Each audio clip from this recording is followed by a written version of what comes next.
Welcome back. Today we explore the fascinating world of Norse mythology.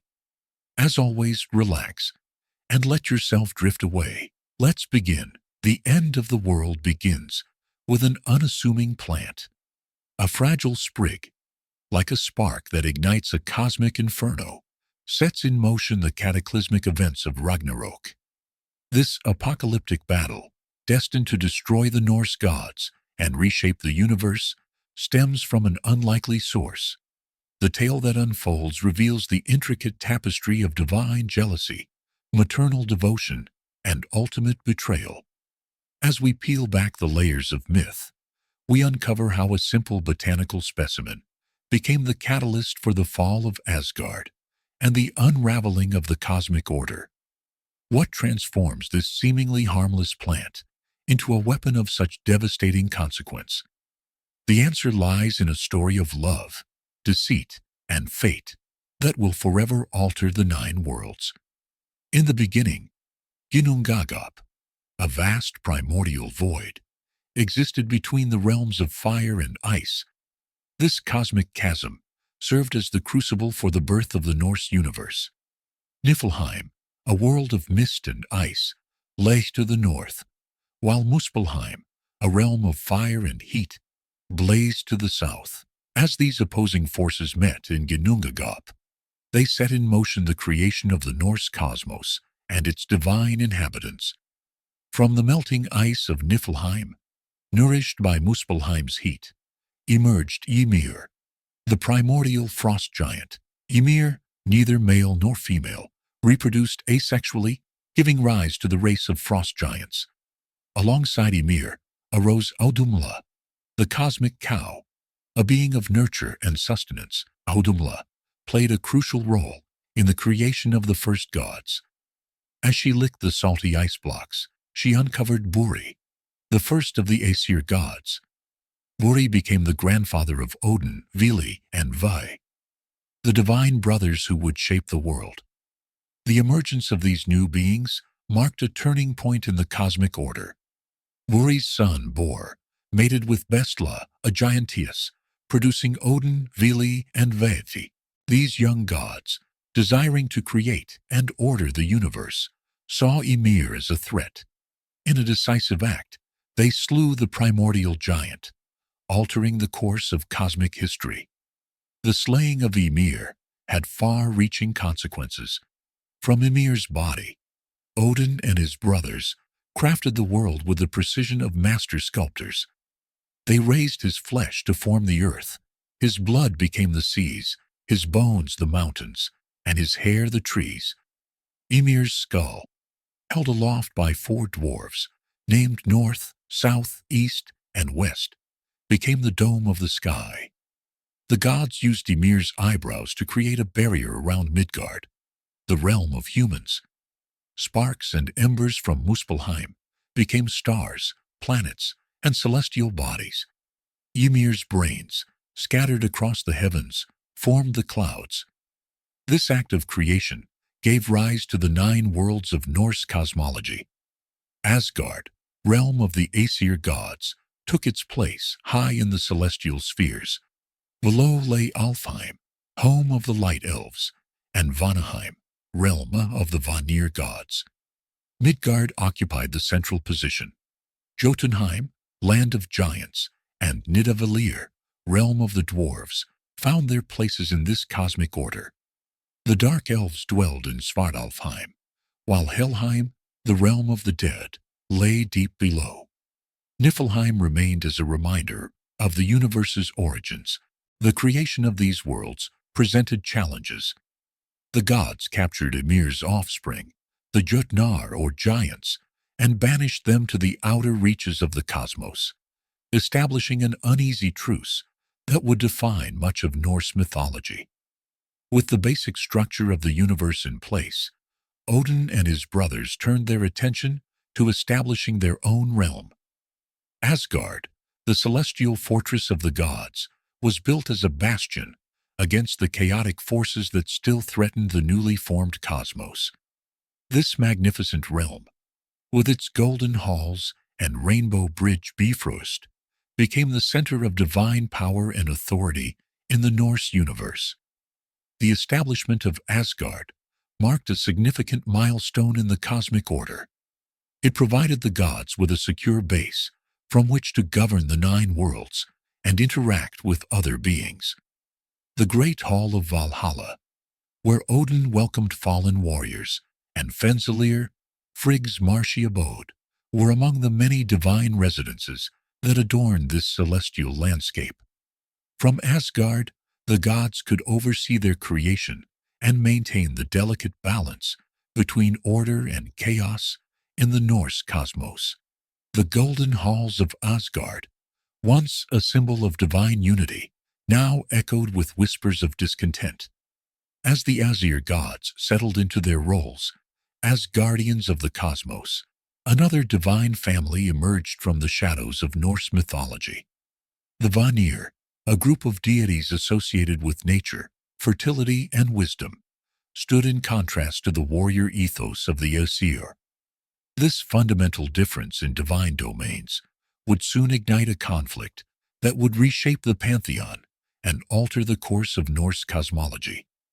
The Aesir, led by Odin, prided themselves on their martial prowess and role as protectors of the cosmic order. Thor's hammer Mjolnir thundered across the realms, while Tyr's sense of justice maintained balance among gods and mortals. The Vanir, deeply connected to the earth and its cycles, commanded the seas, brought abundance to the fields, and wielded powerful magic that even Odin coveted. As the two divine families coexisted, tensions simmered beneath the surface. The Aesir viewed the Vanir's connection to nature and magic with suspicion, while the Vanir grew weary of the Aesir's rigid hierarchy and heavy-handed approach to maintaining order in the nine worlds. The arrival of Gulve among the Aesir proved to be the spark that ignited this divine rivalry. A Vanir practitioner of Cider, a form of magic associated with fate and prophecy, Gulve's presence in Asgard was met with fascination and fear. Her enchantments captivated some Aesir, while others saw her as a corrupting influence. In a fateful act, the Aesir attempted to kill Gulve. They pierced her with spears and burned her 3 times, yet each time she was reborn from the ashes. This violence enraged the Vanir, who saw it as a challenge to their authority and a desecration of their magical arts. The first divine war erupted, shaking the foundations of the nine worlds. The Aesir relied on strength and weapons, while the Vanir wielded powerful magic that confounded their opponents. Battles were fought with sword and spear, curses and enchantments, warping reality itself. The nine worlds trembled under divine wrath, and mortals found themselves caught in the crossfire. Despite their prowess, the Aesir could not gain a decisive advantage. The Vanir's command of magic and connection to creation proved formidable. As the war dragged on, both sides realized the futility of their conflict and the threat to the cosmic order they had sworn to protect. Exhausted and wary of the damage to reality, the divine families agreed to a truce. Negotiations began, with both sides seeking a resolution to preserve honor while ending the destructive war. The concept of exchanging hostages emerged as a means to ensure lasting cooperation. The Aesir sent Honir and Mimir to live among the Vanir, while the Vanir sent Njord and his children, Freyr and Freya, to Asgard. This exchange was fraught with tension, as each side worried about the treatment of their kin and the potential for deception. The Vanir quickly discovered Honir's indecisiveness and reliance on Mimir's counsel, leading to frustration and the beheading of Mimir. Rather than reigniting conflict, Odin preserved Mimir's severed head, continuing to seek its wisdom. This unexpected outcome, combined with the growing understanding between the exchanged hostages, paved the way for a more permanent resolution. The Aesir and Vanir, having experienced life among former enemies, began to appreciate each other's strengths and perspectives. This understanding, coupled with war weariness, led to a momentous decision, the merging now of the two divine families. In a ceremony reshaping the Norse pantheon, the Aesir and Vanir agreed to rule Asgard jointly. This union brought together martial strength and cosmic authority, with natural magic and wisdom. The once rigid hierarchy of Asgard became more fluid, incorporating the Vanir's connection to the natural world and their powerful magical traditions, forever altering the divine landscape of Norse mythology. In the aftermath of the Aesir-Vanir War, Odin emerged as the uncontested ruler of Asgard. His victory, however, brought an unexpected burden, a gnawing sense of impending doom that would define his reign. As the All-Father gazed upon the newly unified realm, his singular eye perceived glimpses of a catastrophic future that threatened to unravel the very fabric of the cosmos. Odin's prophetic visions revealed the looming specter of Ragnarok, the twilight of the gods, a cataclysmic event that would bring about the destruction of the 9 worlds. This knowledge became the driving force behind his relentless pursuit of wisdom and power, as he sought to alter the course of fate and avert the impending disaster. The All-Father's quest for knowledge led him to Mimir's well, nestled deep beneath the gnarled roots of Yggdrasil. The air around the well shimmered with an otherworldly mist, and the waters reflected the secrets of the universe in their depths. Odin, driven by his insatiable thirst for knowledge, offered his own eye as payment to drink from the well. This act of self-mutilation granted him deeper insight into the mysteries of the universe, but marked him forever as a figure set apart from both gods and mortals. With his newly acquired wisdom, Odin employed various means to gather information and expand his understanding of the cosmos. He created 2 ravens, Hugin and Munin, meaning thought and memory respectively. These birds served as his eyes and ears, flying across the 9 worlds each day and returning to whisper their observations into Odin's ears. Through them, the All-Father maintained a constant vigil over the realms, watchful for signs of the coming apocalypse. Odin ventured into realms of magic traditionally associated with feminine power, becoming a practitioner of Satyr, a form of Norse magic linked to fate and prophecy. This controversial move risked his reputation among his peers, yet he deemed the potential insights worth the social cost. As Odin's knowledge grew, so too did his plans to forestall Ragnarok. He created the Valkyries, female warrior spirits, tasked with selecting the bravest fallen human warriors to join the ranks of the Einherjar in Valhalla. This great hall within Asgard became a training ground for the final battle, where chosen warriors would prepare for the day when they would defend the cosmos alongside the gods. The All-Father's preparations extended beyond gathering warriors. He sought powerful artifacts and weapons, forged alliances across the 9 worlds, and delved into ancient prophecies in search of any advantage that might tip the scales in favor of the Aesir. When Ragnarok arrived, each strategic move was a thread in the complex tapestry of Odin's grand design to subvert fate itself. Yet the cost of Odin's quest was steep. Like a moth drawn to a flame, he pursued knowledge with a singular focus that consumed him, leaving behind scorched relationships and a trail of mistrust. As he accumulated more power, he grew increasingly distant from those around him. The once charismatic leader became a figure shrouded in mystery and manipulation. His methods often appeared callous or ruthless as he orchestrated events and tested both gods and mortals in ways that seemed cruel or unnecessary. This transformation did not go unnoticed by the other Aesir. Many began to view Odin with a mixture of awe and unease, never quite certain of his motives or the extent of his foresight. Even his closest allies found themselves questioning the wisdom of his more extreme decisions.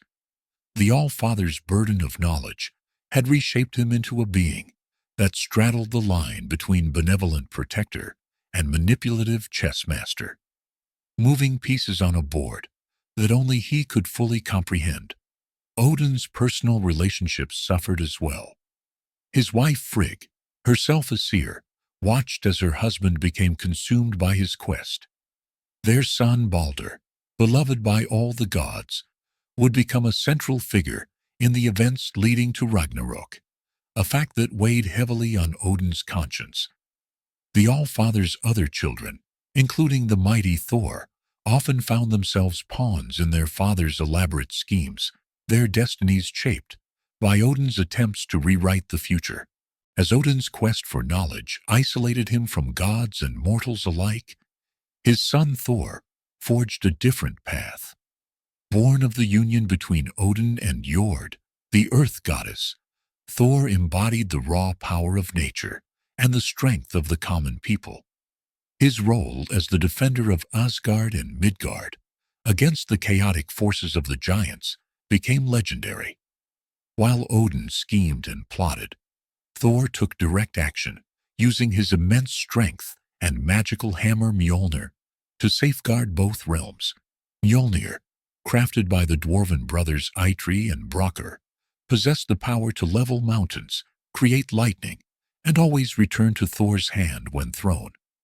Its short handle, the result of Loki's mischievous interference during its forging, required Thor to wield it one-handed. With Mjolnir in hand, Thor became the foremost warrior among the Aesir, capable of defeating even the mightiest of giants.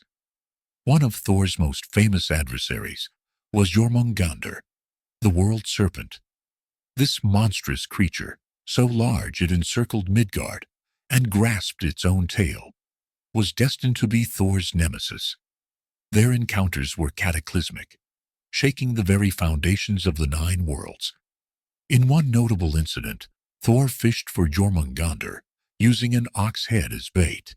He nearly pulled the serpent from the depths, but the giant Hymir, fearing the destruction this would cause, cut Thor's line, allowing Jormungandr to slip back into the sea. Unlike his father, Thor did not distance himself from mortals. He formed a close friendship with a human named Thjalfi, who became his servant and companion on many adventures. This relationship exemplified Thor's connection to the common people, who saw him as a protector and champion. Farmers prayed to Thor for rain and good harvests, while warriors invoked his name for strength in battle. Thor's popularity among the Norse people was enhanced by his straightforward nature, his quick temper, and tendency to solve issues with his hammer, rather than through diplomacy or cunning, made him relatable to the average person. This directness, however, sometimes led Thor into difficult situations that required more than brute force to resolve. One such instance occurred when Thor and his companions journeyed to the land of the giants. They arrived at a great hall, where they were challenged to various contests. Unknown to Thor, the entire experience was an illusion created by the giant king to humble the god. Thor's strength was pitted against seemingly impossible tasks, such as drinking from a horn connected to the sea and lifting a cat that was actually the Midgard serpent in disguise. Despite his failure to complete these tasks, Thor's determination and the revelation of the true nature of the challenges only served to increase his standing among both gods and mortals. Thor's role as a counterbalance to Odin's leadership became increasingly important as the twilight of the gods approached. While Odin sought knowledge and power through sacrifice and cunning, Thor represented the more traditional values of strength, honor, and protection. This dichotomy within the divine hierarchy reflected the complex nature of Norse society itself, torn between the old ways and the changing world. The thunder god's influence extended beyond mere popularity. His actions and attributes became deeply ingrained in Norse culture. The hammer symbol, representing Mjolnir, was worn as an amulet for protection and to invoke Thor's blessing. Thursday, named after Thor, held special significance in the Norse week. Even as Christianity began to spread through Scandinavia, Thor's cult remained strong, with many people reluctant to abandon their beloved protector. While Thor's legacy endured through devotion, Loki, the trickster god, embodied ambiguity and challenged Asgard's established order. His complex nature and gradual descent into villainy would reshape the fate of the gods themselves. Loki's origins were nebulous. Neither fully god nor giant, he entered the pantheon through a blood oath with Odin, becoming his sworn brother. This alliance granted Loki a place among the Aesir, a position he exploited rather than honored. His shape-shifting abilities, rare among the gods, allowed him to move between realms and forms with ease, making him valuable in many divine adventures. Initially, Loki played a helpful, if mischievous, companion. His wit and silver tongue proved instrumental in resolving conflicts and obtaining powerful artifacts. When Thor's hammer Mjolnir was stolen, Loki devised the plan to recover it, convincing Thor to dress as Freya while he posed as a handmaiden.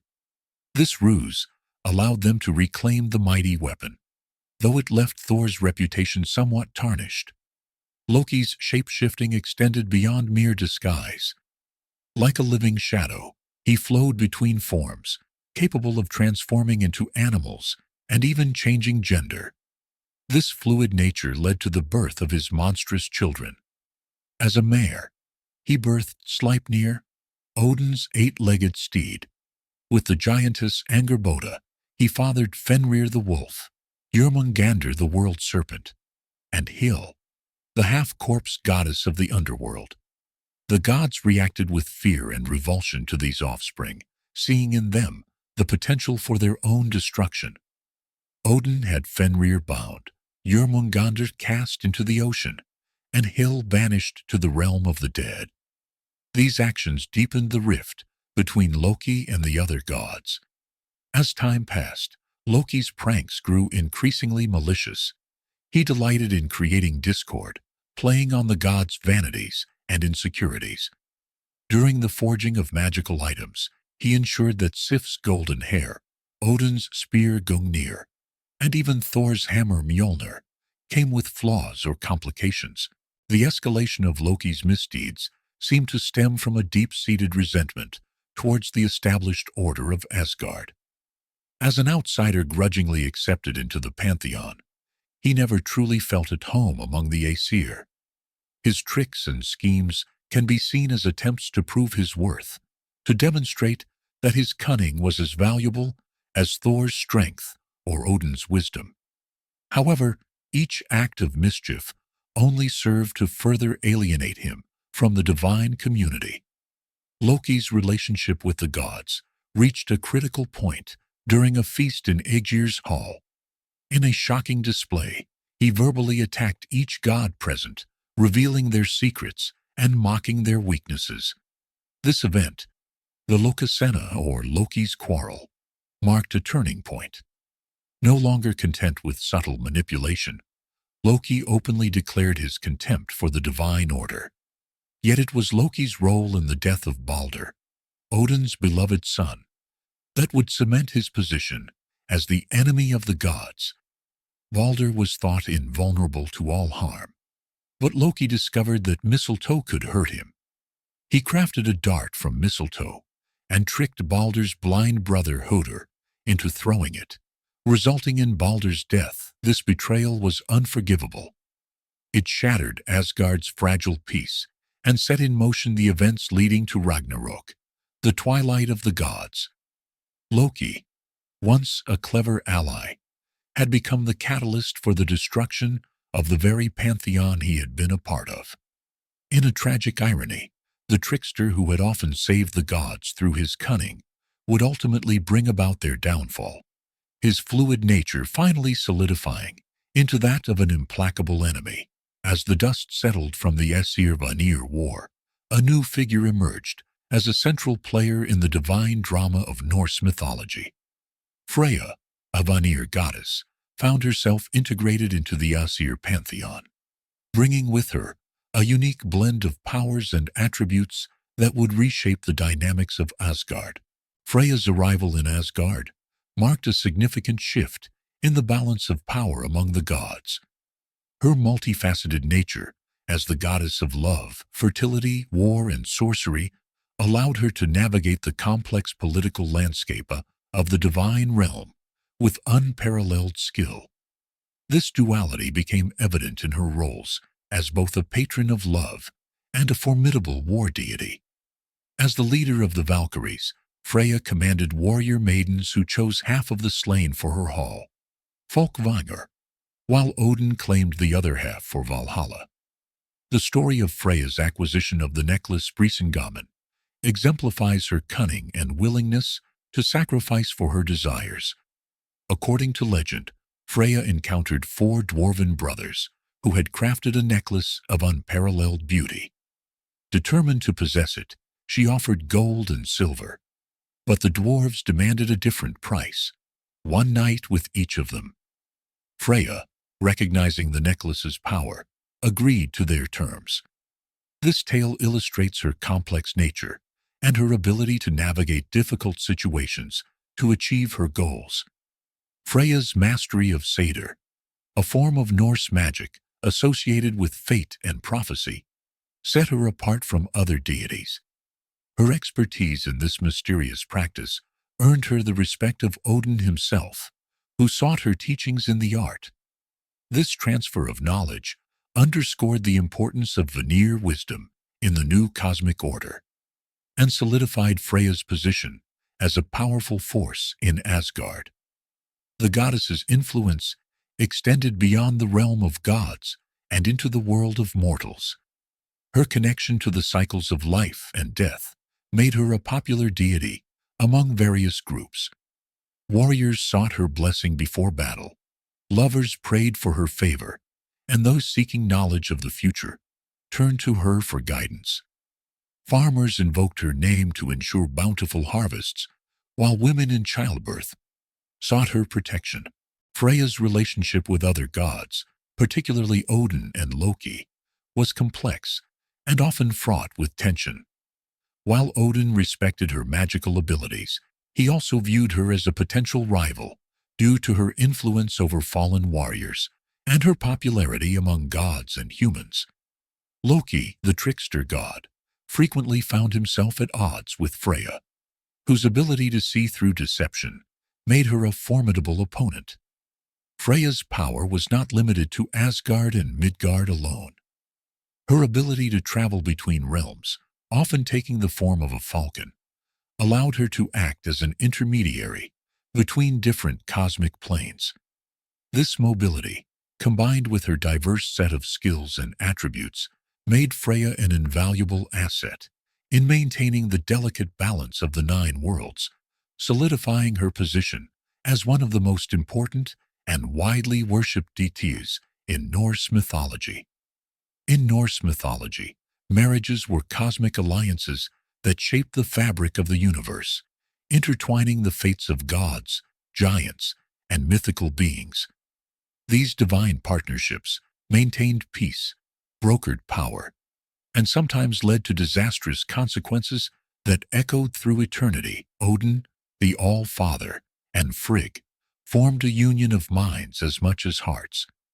Their marriage combined Odin's relentless pursuit of knowledge with Frigg's prophetic abilities. While Odin roamed the 9 worlds seeking secrets, Frigg maintained her vigil from Fimbulwinter, her marshy hall in Asgard. Together, they guided the course of divine affairs with their combined insight. The marriage of Njord, the Vanir god of sea and wealth, to Skadi, the giantess of winter and mountains, exemplified the challenges faced when opposing forces attempt to coexist. Their union arose from unusual circumstances, with Skadi seeking vengeance for her father's death in Asgard.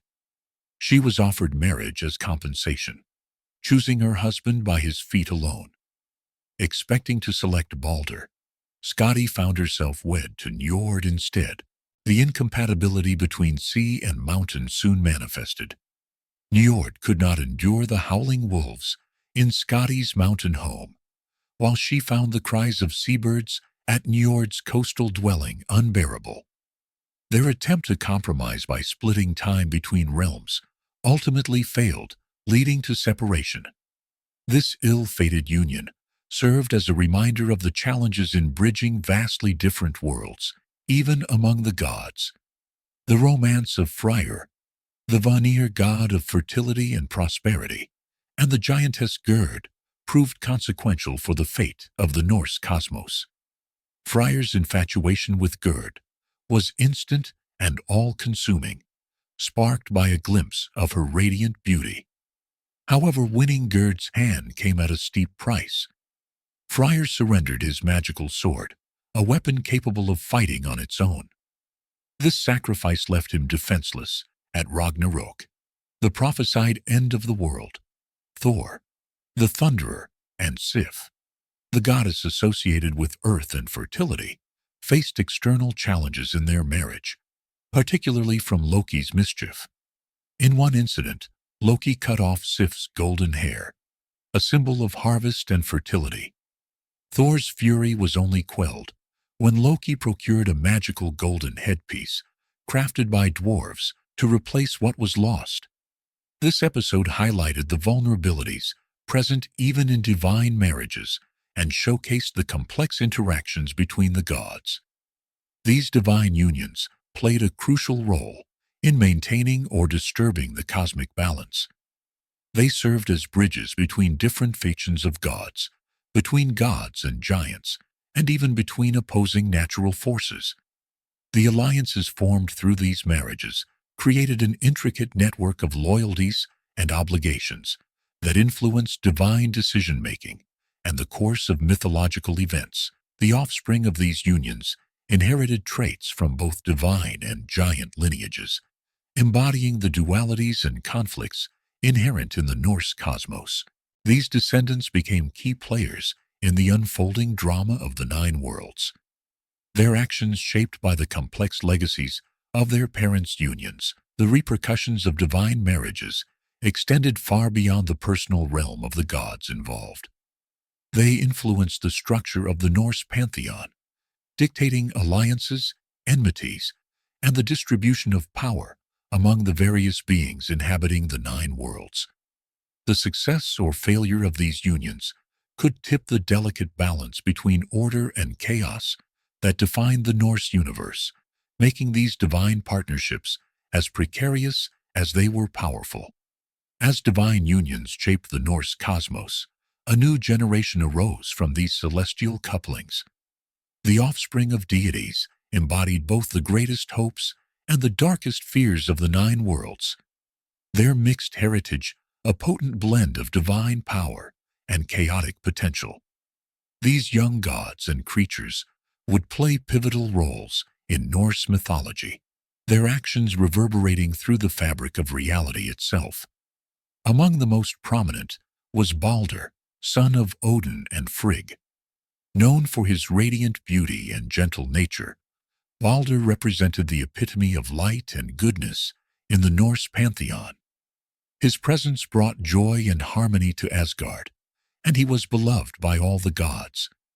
However, Balder's dreams of his own death cast a poignant shadow over his luminous existence, burdening him with the weight of impending tragedy. Odin, mindful of Ragnarök, sired two sons destined to survive the apocalyptic event. Vidar, the silent god, possessed immense strength and wore a shoe made from discarded leather scraps. This footwear would prove crucial in the final battle, allowing Vidar to step into the mouth of the monstrous wolf Fenrir and tear its jaws apart, avenging his father's death. Vali, Odin's other son, grew to full adulthood in a single day and would slay Húdir, the unwitting killer of Balder. Thor's sons, Modi and Magni, inherited their father's immense power. Their names, meaning wrath and might respectively, hinted at their strength. They were destined to survive Ragnarok and inherit Thor's hammer, Mjolnir, symbolizing the continuation of Thor's protective role in the new world. Loki's offspring embodied darker aspects of creation. His union with the giantess Angerboda produced three monstrous children: Fenrir, the great wolf; Jormungandr, the world serpent; and Hel, ruler of the inglorious dead. Their birth sent shockwaves through Asgard, prompting the older gods to take drastic measures to contain them. These actions, however, sowed seeds of resentment that would contribute to the events leading to Ragnarok. The established pantheon's reactions to this new generation were complex. Some, like Baldur, were embraced for the hope they brought to the divine realm. Others, particularly Loki's brood, were feared and shunned, their existence a reminder of the precarious balance between order and chaos. The gods' treatment of these younger deities would have far-reaching consequences, influencing alliances, enmities, and the fate of the nine worlds. As this divine generation came of age, they began to assert their own identities within the cosmic order. Baldur's radiance shone brighter, though tinged with melancholy. Vidar and Vali developed their personalities while preparing for their predetermined roles. Modi and Magni sought to prove themselves worthy of their father's legacy through heroic deeds. Meanwhile, Loki's children grew in power despite their isolation. Fenrir's bonds strained against his increasing strength, while Jormungandr's coils tightened around Midgard, causing tremors and storms. Hel's realm expanded, her influence over death becoming a source of both fear and fascination for gods and mortals alike. The emergence of this new generation created a dynamic tension within the Norse pantheon. Their actions and choices would ultimately determine the course of fate, leading either to salvation or downfall of the divine order. As prophecies of Ragnarok loomed larger, the role of these younger deities in the coming conflict became a focal point of both hope and dread for the established gods, setting the stage for the epic battles and profound transformations that would reshape the Norse cosmos. Beyond the glittering halls of Asgard and the bustling realm of Midgard, the nine worlds teemed with beings of immense power and ancient lineage. These races, giants, dwarves, and elves, played pivotal roles in shaping the destiny of gods and mortals alike. Their complex relationships with the divine pantheon created a delicate balance of power, alliances, and enmities that would ultimately determine the fate of the cosmos.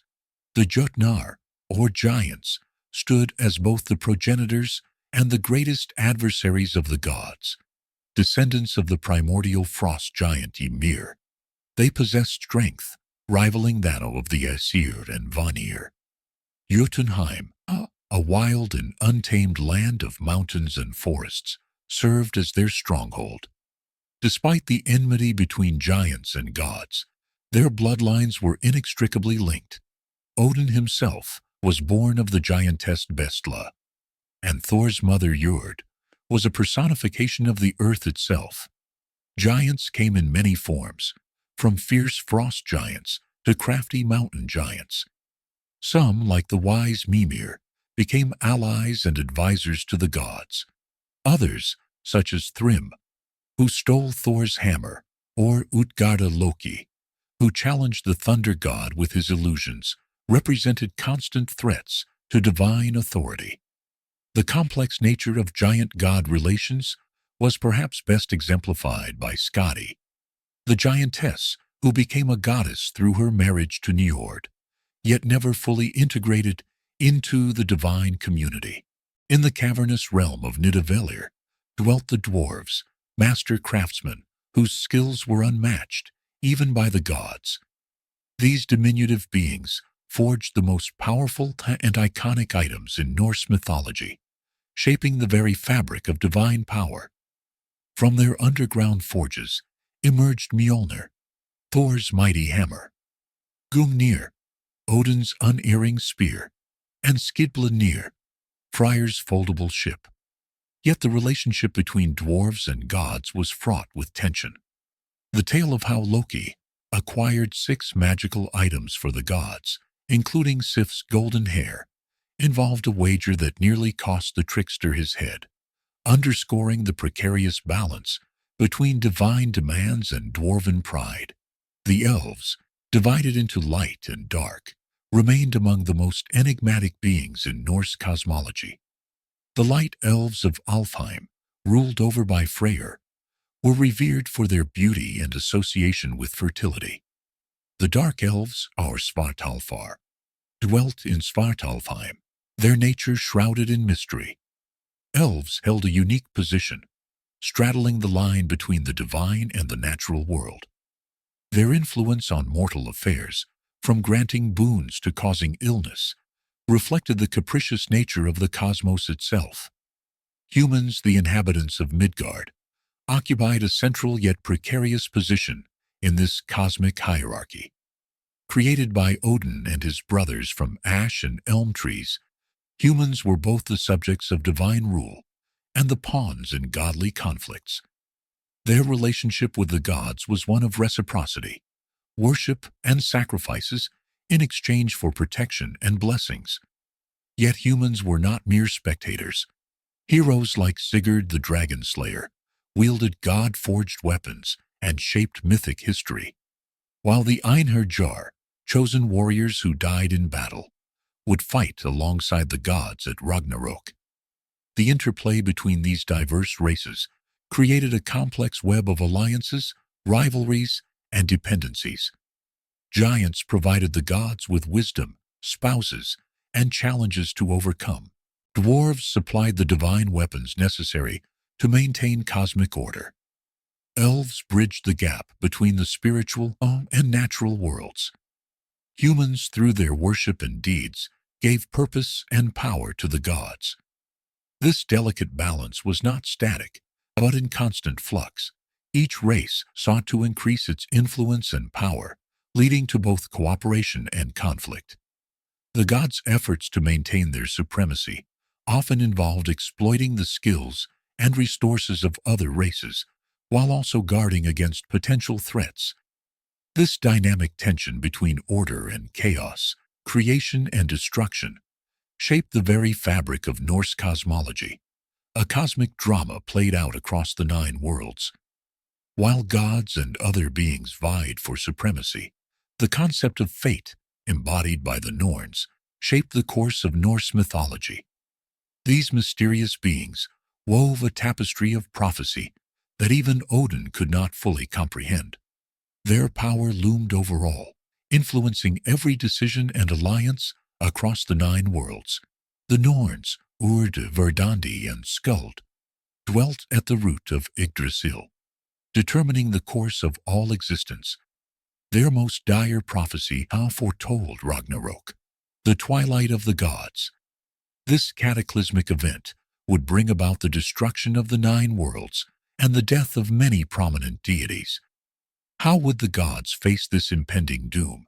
Odin, driven by his insatiable thirst for knowledge, sought to understand and potentially alter this grim future. He sacrificed one of his eye to drink from Mimir's well of wisdom, traversing the 9 worlds to collect prophecies and consult seers.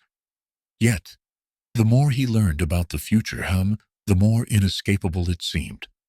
Could the gods truly change their fate?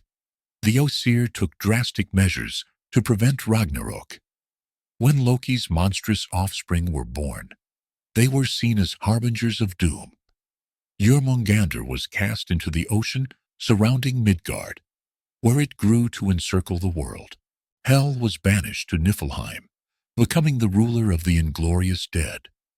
The binding of Fenrir proved particularly crucial, requiring Tyr to sacrifice his hand in the process.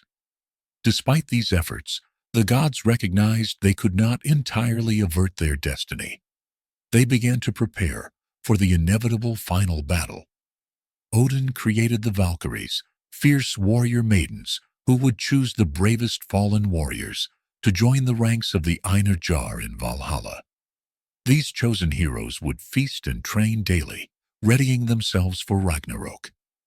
The gathering of Einherjar served multiple purposes. It prepared a formidable army for the final battle and removed the greatest warriors from Midgard, potentially delaying the onset of Ragnarok. This strategy reflected the gods' complex relationship with fate, accepting its inevitability while seeking ways to postpone its effects. As the prophesied end drew nearer, tensions among the gods grew. The binding of Fenrir and the punishment of Loki for his role in Baldur's death created resentment and division within the divine ranks. These actions intended to prevent Ragnarok paradoxically set in motion the very events that would lead to its fulfillment. How would the gods break this cycle of causality? The Norse conception of fate differed from predestination found in other mythologies. While the future was foretold, individuals still possessed agency in how they faced their destiny. This nuanced view is exemplified in the Norse ideal of dying with honor in battle, facing one's fate bravely rather than cowering from it. As Ragnarok's shadow loomed ever larger, the beings of the nine worlds grappled with profound questions about free will, destiny, and existence itself. The knowledge of their impending doom did not lead to despair or inaction, but rather to a fierce determination to face the coming battle with courage and dignity. How would the final confrontation unfold? And what legacy would the gods leave behind? The gods found themselves caught in a relentless struggle against their prophesied end. Their attempts to change fate often served to bring it about, creating a sense of tragic inevitability.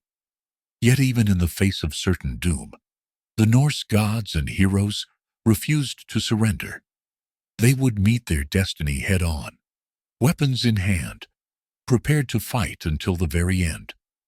Would their courage be enough to reshape the tapestry of fate, or would the Norns' decree prove unbreakable? The bonds of family and friendship among the gods were about to face their greatest trial. As the shadow of Ragnarok loomed, an oversight in their defenses would prove catastrophic, transforming the blind god Hodr from a trusted brother to an unwitting instrument of death, forever altering the fabric of Norse mythology. Baldur, son of Odin and Frigg, stood as a beacon of light in Asgard.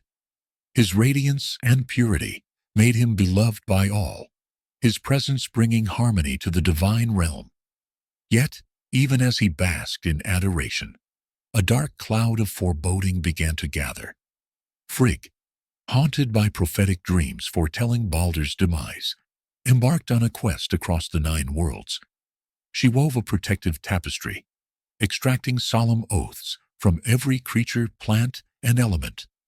Fire and water, iron and all metals, stones and earths, trees and diseases, beasts, birds, and venomous snakes, all swore never to harm Baldur. With each oath secured, Frigg's confidence grew, believing she had created an impenetrable shield around her cherished son. The gods, relieved by Frigg's efforts, began to make a game of Baldur's newfound invulnerability. They gathered in the fields of Asgard, hurling weapons and objects at Baldur, marveling as each projectile harmlessly bounced off or swerved away. Baldur stood unscathed, his radiant smile never faltering.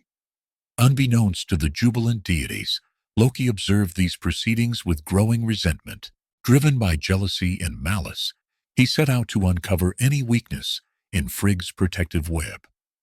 Disguised as an old woman, Loki approached Frigg and learned that she had deemed one plant too young and insignificant to pose any threat. The humble mistletoe, armed with this crucial information, Loki crafted a dart from mistletoe twigs. He then sought out Hodr, Baldur's blind brother, who stood apart from the revelry. With false sympathy, Loki offered to guide Hodr's hand, allowing him to take part in the celebration. Hodr, touched by what he perceived as kindness, accepted. Unaware of the true nature of the object in his hand, Hoder allowed Loki to aim his throw. The mistletoe dart, guided by Loki's malevolent intent, flew true to its mark. In an instant, the unthinkable occurred. Balder fell.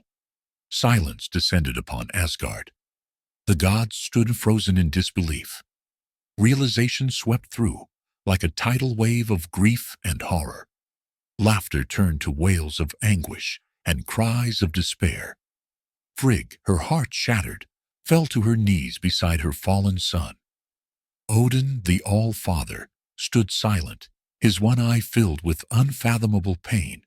As the initial shock subsided, a desperate plan formed. The gods decided to petition Hel, the ruler of the underworld, for Balder's return. Hermod, another of Odin's sons, volunteered to undertake the perilous journey to the realm of the dead. Mounted on Sleipnir, Odin's 8-legged steed, Hermod rode for 9 days and nights through treacherous landscapes. He crossed the Gjöll River, confronted Magudur, the giantess guarding the bridge to Hel's domain, and finally stood before Hel herself, pleading for his brother's release. Hel set forth a condition. If every being in all the worlds would weep for Balder, she would allow his return. Hermod raced back to Asgard with this sliver of hope. The gods dispatched messengers to every corner of the 9 worlds, imploring all creatures to weep for Balder. The response was overwhelming. Gods, humans, animals, and even stones and trees shed tears for the fallen god of light. Balder's return seemed assured, until the messengers encountered a giantess named Thok. Thok, suspected by many to be Loki in disguise, refused to mourn.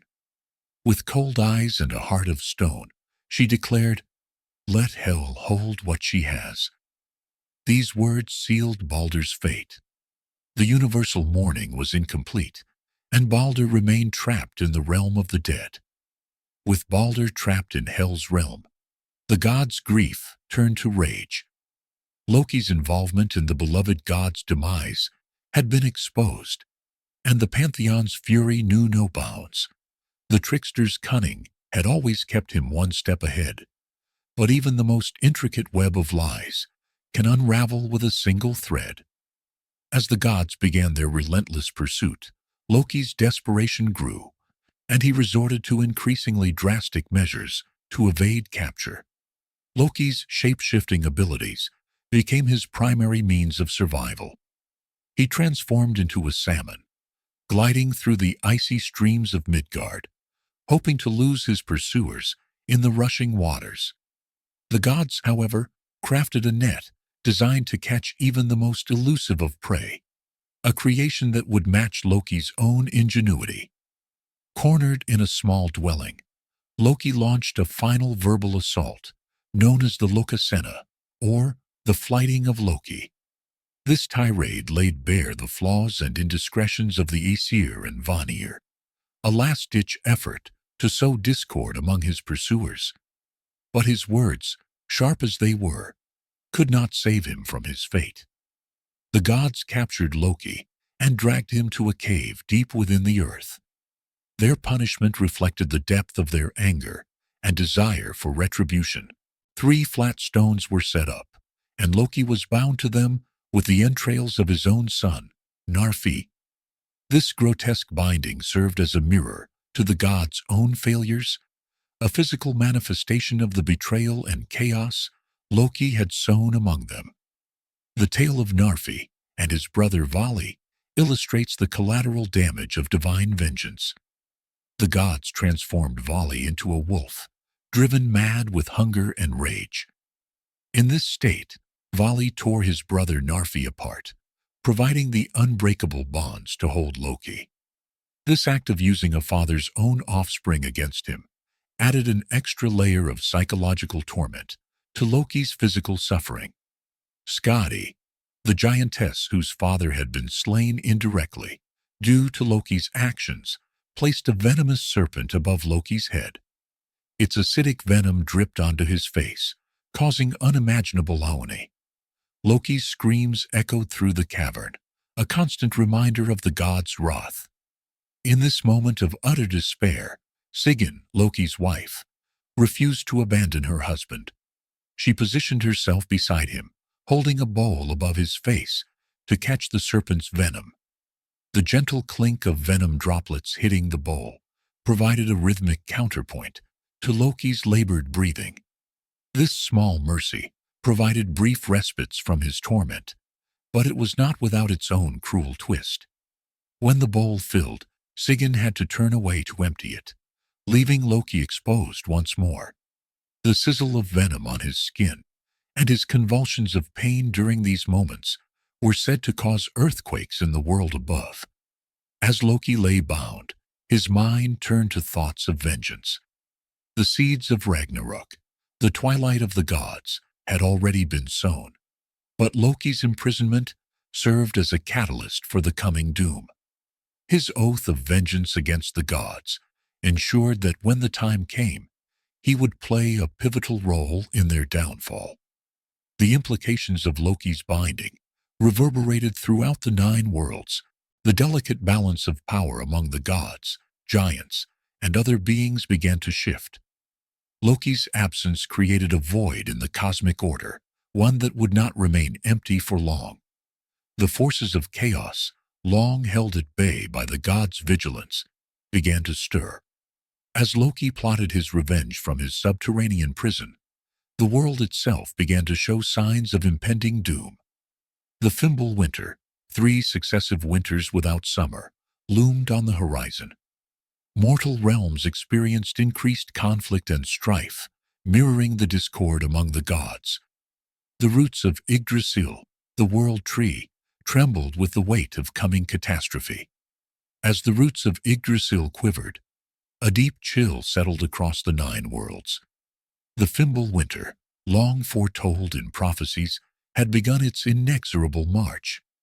This cosmic harbinger of the end times stretched across 3 long years without respite, mirroring historical accounts of prolonged winters that devastated ancient civilizations. In Midgard, the realm of humans, the effects of this supernatural winter were swift and catastrophic. Crops withered, livestock perished, and resources dwindled. The fabric of society unraveled as desperation and fear eroded the bonds of kinship and honor. Across the realms, beings of all kinds felt the approach of Ragnarok, each responding according to their nature and alliances. The Fimbulwinter, like a great cosmic wheel, ground existence into chaos while simultaneously setting the stage for rebirth. In Jotunheim, giants grew restless, their ancient grudges rekindled. The dwarves of Nidavellir retreated to their forges, crafting weapons for the coming conflict. Even Alfheim's radiant landscape dimmed under the encroaching shadow. The gods themselves were not immune to the growing tumult. In Asgard, tensions rose between the Aesir and Vanir, old rivalries resurfacing as new alliances formed. Odin, the All-Father, withdrew into solitude, seeking wisdom from the severed head of Mimir as the crisis unfolded. As the winter deepened, natural disasters struck with increasing ferocity. Earthquakes toppled mountains, tidal waves swallowed coastal settlements, and ominous lights filled the skies. These cataclysms echoed ancient tales of world-ending events recorded in diverse cultures, from the floods of Mesopotamia to the volcanic winters of Norse sagas. Monstrous beings broke free from their ancient bonds. Fenrir strained against his unbreakable ribbon, while Jormungandr stirred in the ocean depths. In the celestial realm, the wolves Skoll and Hati drew ever closer to their prey, the sun and moon, as if the cosmos itself held its breath in anticipation of the final battle. The gods and their allies began their preparations in earnest. Thor defended Asgard's borders with Mjolnir, while Tyr drilled the Einherjar, the chosen warriors of Valhalla. Freya and her Valkyries scoured Midgard's battlefields, selecting the bravest warriors to join the ranks of the fallen heroes. These Einherjar would fight alongside the gods in the final battle, their courage a testament to humanity's enduring spirit in the face of cosmic annihilation. Even as war loomed, some sought alternative paths. Frigg, in her hall of Fensalir, wove intricate tapestries depicting possible futures, searching for a thread of salvation amidst the impending doom. Her efforts reflected the gods' desperate hope to avert the coming catastrophe, even as the signs of its inevitability mounted. As the Fimbulwinter reached its terrible apex, Heimdall raised the Gjallarhorn to his lips at Bifrost.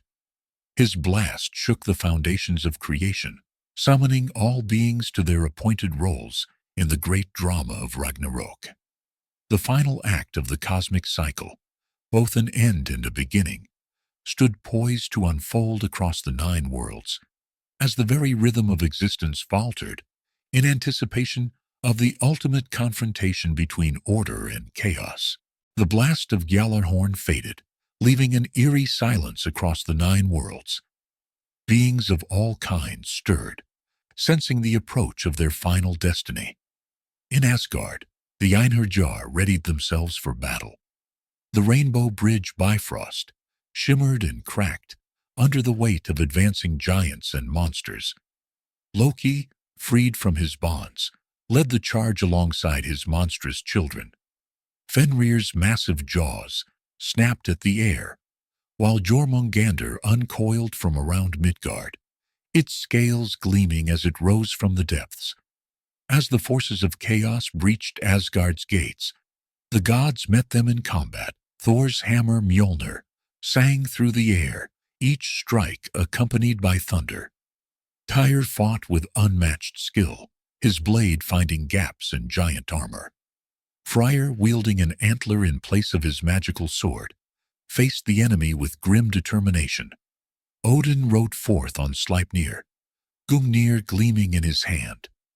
The All-Father's single eye blazed with the wisdom of ages as he surveyed the battlefield. He had foreseen this moment, yet the weight of fate bore heavily upon his shoulders. The clash of weapons and cries of the fallen echoed across the once golden realm. Valkyries darted through the fray, selecting the bravest of the fallen. In the skies above, Skoll finally caught the sun, plunging the world into darkness. Amidst the chaos, tensions built as Odin and Fenrir circled each other. Their long-prophesied confrontation began with a clash of spear against fang. Despite his wisdom and power, Odin found himself outmatched by Fenrir's ferocity. With a terrible howl, the wolf's maw closed around the god-king, swallowing him whole. As Odin fell, Vidar stepped forward. The silent god's special shoe, crafted from leather scraps, saved through the ages, protected him as he placed his foot in Fenrir's mouth. With a burst of strength, Vidar tore the wolf's jaws apart, avenging his father and fulfilling his destined role. On another part of the battlefield, Thor and Jormungandr engaged in their fated duel. The thunder god's mighty swings sent shockwaves through the air, threatening to shatter the world serpent's scales. Yet for every blow Thor landed, Jormungandr's coils tightened around him, venom dripping from its fangs. In a final titanic effort, Thor struck the serpent's head, killing the beast. But as he stepped back, the god of thunder succumbed to the venom. Collapsing after 9 steps, Freyr faced the fire giant Surt without his magical sword, which he had given up long ago to win the hand of the giantess Gerd. Though he fought valiantly, the Vanir god was ultimately overcome. As he fell, Freyr's thoughts turned to the golden fields of Alfheim he once tended. Near Bifrost's remnants, Heimdall and Loki's battle unfolded in a blur of shifting forms and clashing weapons. The Watchman's incredible sight and hearing matched the trickster's shape-shifting abilities. Their duel ended only when both gods struck fatal blows against each other simultaneously. As the fighting reached its zenith, Surt raised his flaming sword. With a reality-shaking roar, he plunged the blade into Yggdrasil's heart. Fire spread along the world tree's branches, consuming the 9 worlds in an inferno of destruction. Oceans boiled, mountains crumbled, and the fabric of reality unraveled. In those final moments, as the cosmos burned, the surviving gods and giants alike realized the futility of their ancient feuds. The cycle of violence that had defined their existence for so long reached its inevitable conclusion, leaving only ashes in its wake. As the embers of Ragnarok cooled, a profound stillness settled over the remnants of the 9 worlds. The cosmic conflagration had consumed the old order, leaving behind a vast expanse of water that submerged the scorched remains of creation.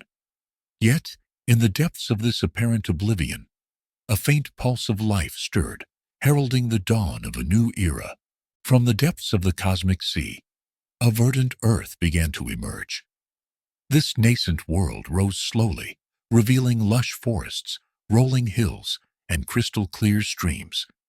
The air, once thick with ash and the screams of dying gods, now carried the sweet scent of new growth and possibility. As the new earth took shape, the surviving deities emerged from their places of refuge. Baldur and Hödur, long trapped in the realm of the dead, returned to the world of the living, their resurrection symbolizing the potential for reconciliation and the healing of old wounds. The sons of Thor, Modi and Magni, stepped forth, carrying Mjolnir, their father's legendary hammer, now a symbol of inherited divine power and responsibility. From a hidden grove emerged Leif and Lifthrasir, a man and a woman sheltered by the world tree during the cataclysm. They stepped into the sunlight, destined to become the progenitors of a new human race. Their eyes, wide with wonder, took in the pristine landscape before them, unmarred by the wars and rivalries of the previous age. As the new inhabitants explored their surroundings, they discovered golden game pieces scattered across a field of fresh grass. These artifacts, once belonging to the Aesir gods, had survived the destruction of the old world and glimmered with an otherworldly light. Their presence raised questions about the nature of this new reality and its connection to the past. The survivors faced the monumental task of building a new society. The gods, diminished in number, but not in spirit, sought to establish a new divine order. Baldur and Hödur aimed to rule with wisdom and compassion, while Modi and Magni took on the role of protectors, approaching their duties with caution born from the knowledge of their father's legacy. Leif and Lifthrasir began the slow process of repopulating the earth. Their children, born into a world free from immediate threats, had the opportunity to forge a new path for humankind.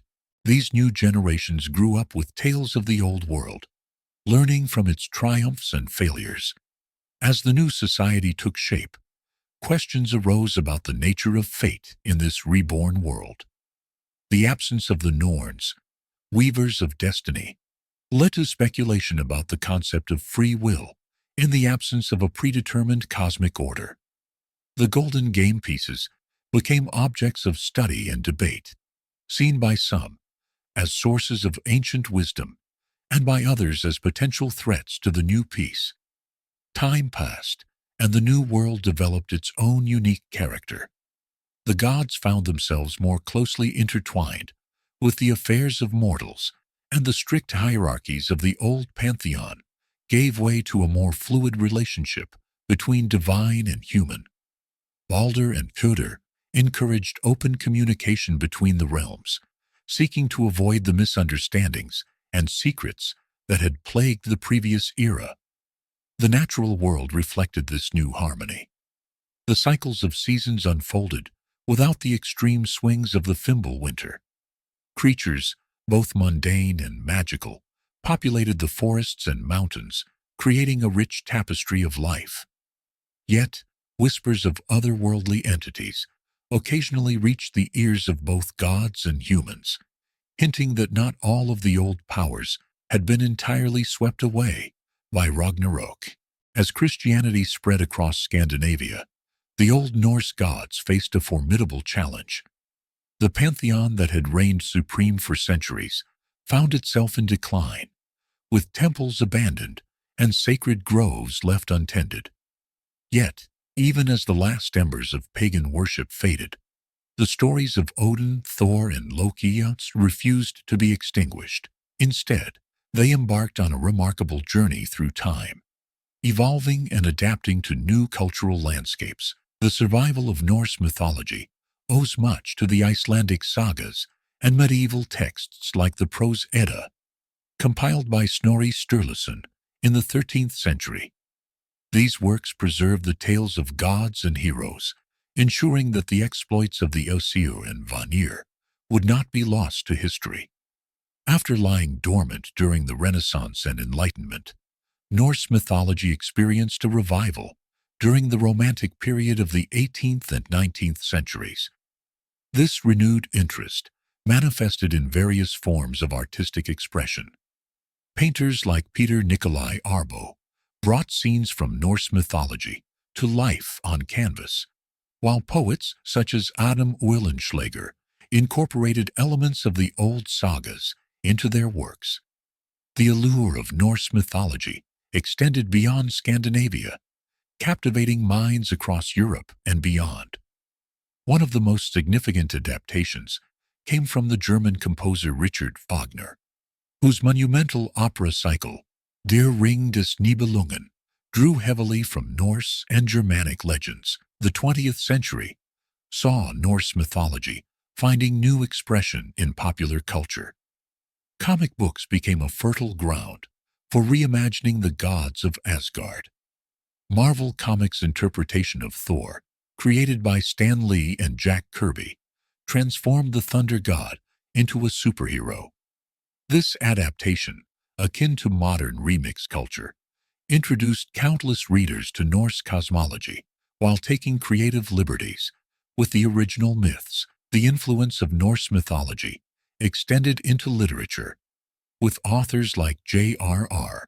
Tolkien drawing inspiration from the old sagas for his epic fantasy works. As technology advanced, new mediums emerged to tell these ancient stories.